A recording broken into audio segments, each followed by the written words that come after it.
Hunt and kill every enemy. Leave no one standing. Ghost Recon Breakpoint is like Ghost Recon Wildlands, but more. If you break it down, there's essentially more of everything. There are more terrains to traverse, a more specific progression system, more customization options for your characters, more multiplayer modes, more missions, more... You get the point. At a recent preview event for the game, I was able to log around 6 hours of gameplay, and I never felt like it was running out of steam.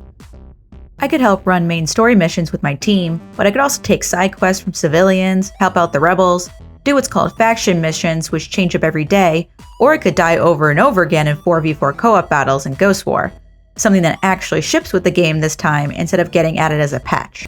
Hostiles firing. Breakpoint is an absolutely full game, but time will tell whether it's like a full pitcher or a small cup that won't stop overflowing. It's at least full compared to Wildlands, which came out in 2017. That game had a lot of missions to run, including DLC, and there were plenty of chances to team up with friends in co-op, but it still felt limited. Side missions to help the rebels, for example, were repetitive and never felt challenging compared to the long, tactical-heavy missions. Ghost Recon has always been about strategy, forcing you to think about each move before you do it, but after a while that strategy became routine in Wildlands. Plus, it didn't even come with a proper multiplayer mode, which is just unheard of for a shooter in this day and age. Breakpoint changes up its gameplay so much that there's barely enough time to come up with a set routine. It never does it enough to feel jarring to the player, but even the design of the maps go a long way towards adding variety.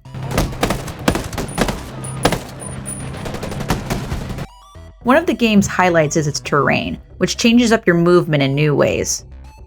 Aurora, where the game takes place, is a fictional island so that the developers could, in part, play around with different terrain that wouldn't exist together in reality.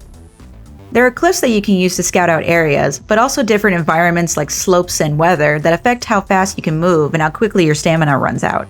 New official snow maps add a long-requested biome to the game and sit alongside swamps and forests. Movement here is a part of the strategy and can become a chore to manage, but it adds weight and another element that I think fans of extremely specific tactical games will appreciate. There's also a new injury system that can hinder your movement. If you get shot in the leg, for instance, you limp around until you can find a safe place to heal. Again, this is another thing to take into consideration when playing. Both the injury system and the terrain also come into play in the PvP, presenting new challenges beyond just running and shooting. All of this manages to slow down the gameplay, which works in the game's favor, especially if you're into the tactical gameplay that Ghost Recon has become known for. It definitely allows the player to change up how they approach a certain mission, and opens up plenty of opportunities to screw around with friends. When I spoke with creative director Eric Kouzian, he emphasized just how important the terrain and other changes were for Breakpoint, saying the team really wanted to give players the fantasy of being Spec Ops soldiers. I got an enemy marked. There still aren't bullet sponges here since enemies still go down with one shot, but they're better protected in some areas.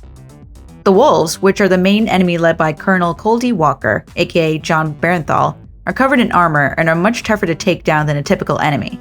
They're trained, just like you, so it makes sense that you have to train harder to defeat them. Arguably, the biggest challenge when it comes to the Wolves, though, are the drones, which are an even more important element in Breakpoint than they were in Wildlands. They're now a key weapon for the enemies, as well as being a tool in your disposal. If you want to sneak into a camp, you often have to try and take out the drones first, and that's while also dealing with human enemies. The Wolves also utilize a lot of drone tech, both in the air and on the ground, so you'll have to deal with a lot in order to take them out. You won't truly understand how tough the drones are until you're mowed down time and time again by one.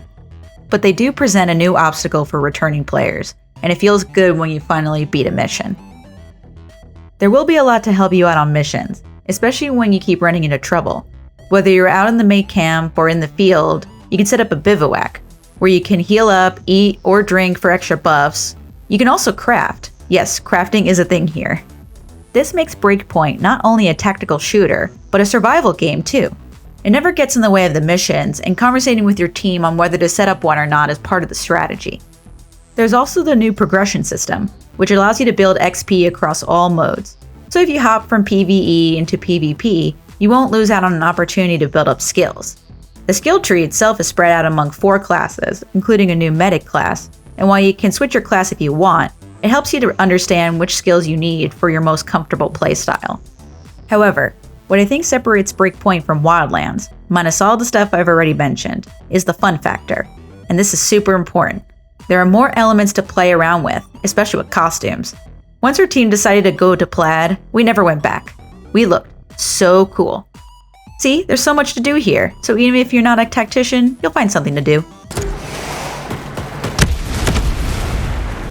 Like I mentioned before, it's hard to say whether all of this will come together into a cohesive package. There's a lot Ubisoft is juggling here, so it can go straight easily.